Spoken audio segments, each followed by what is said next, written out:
ইমাম আহমদ বিন হাম্বল রাহিমাহুল্লাহ ছিলেন 10 লক্ষ হাদিসের হাফেজ, এরপরেও জনগণ মেনে নেয়নি।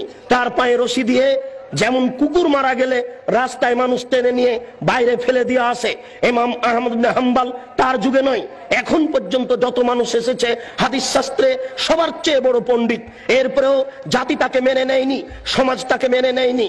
তার পায়ে রশি দিয়ে রাস্তায় টানা হতো, তাকে পিটানো হতো। ইমাম আহমদ বিন হাম্বলের মতো মানুষ জাতির কাছে সম্মান পেলেন না। আমরা জাতির কাছে সম্মান পাই বুঝতে পারি না। বুঝতে হবে আমাদের প্রচারের ত্রুটি রয়েছে। হক বড় তিতা, যা কালকে বলছিলাম।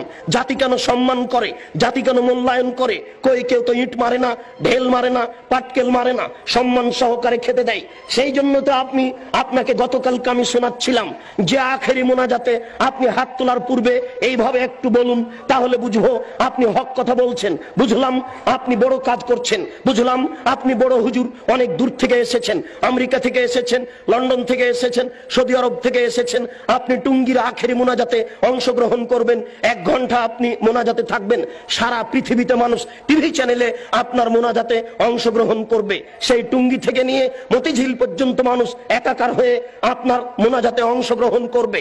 দেশের নেতা নেত্রী এই মোনাজাতে অংশগ্রহণ করবে। হুজুর আপনি একটু হক কথা বলুন না, আপনি বলুন। আল্লাহর নবী বলেছেন লা ইয়াফলাহ কওমুন ওয়াল্লাহু আমরাহুম ইমরাতান, ওই জাতি কোনোদিন পরিত্রাণ পেতে পারে না যে জাতি নারীকে করেছে নেত্রী। ওই জাতি কোনোদিন পরিত্রাণ পেতে পারে না যে নারীকে করেছে নেত্রী। ওই জাতি কোনোদিন পরিত্রাণ পেতে পারে না যে জাতি নারীকে করেছে নেত্রী।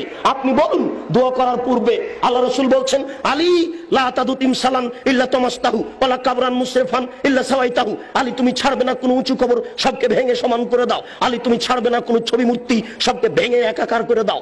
আপনি এই বক্তব্য দেওয়ার পরে এবার হাত তুলে দোয়া করুন, দেখা যাবে কত নেতা নেত্রী আপনার দোয়াতে অংশগ্রহণ করে, কত জনগণ আপনার দোয়াতে অংশগ্রহণ করে। আপনি হাত তুলে দোয়া করার পূর্বে বলুন আল্লাহর নবী বলেছেন মান সাদ্দা ফুরজাতান বানাল্লাহু লাহু বাইতান ফিল জান্নাহ। আল্লাহর নবী বলেছেন সালাত আদায় করার সময়তে দুইজনের মাঝে যেই ফাঁকা রয়েছে এই ফাঁকা বন্ধ করে যে আল্লাহ তার জন্য জান্নাতে ঘর নির্মাণ করেন। আপনি বলুন একটু, এরপরে আপনি হাত তুলে দোয়া শুরু করবেন। বাইতুল মুকাররম হচ্ছে বাংলাদেশের জাতীয় মসজিদ।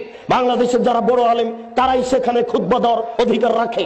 বাংলাদেশের 3 কোটি আহলে হাদিসের আমির হচ্ছেন মুহতারাম আমিরে জামাত ডক্টর আসাদুল্লাহ গালিব, 5 ভাষার সমমানের পণ্ডিত। কই আজ পর্যন্ত আমরা দেখলাম না যে বাইতুল মুকাররমে তিনি খুতবা দিতে পারছেন। কোথায় হক রয়েছে? কে হকের কথা বলবে? আপনি একটু দোয়া করার পূর্বে বলুন। দেশবাসী শোনো, যারা বাইতুল মুকাররমের ইমাম তারাও শুনে রাখুন। আল্লাহর নবী বলেছেন মান সাদ্দা ফুরজাতান বানাল্লাহু লাহু বাইতান ফিল জান্নাহ, যেই ব্যক্তি দুইজনের মাঝের ফাঁকা বন্ধ করবে তার জন্য আল্লাহ জান্নাতে ঘর নির্মাণ করবেন।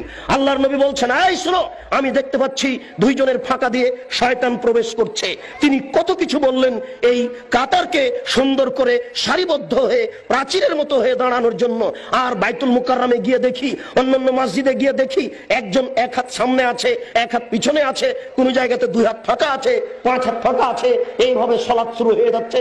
কই আপনি তো একটু হাত তোলার পূর্বে এই কথা বলতে পারেন না? বলুন দেখি, হক বুঝা যাবে কাকে, আর বুঝা যাবে কত মানুষ আপনার এখানে বেশি হয় আর কম হয়।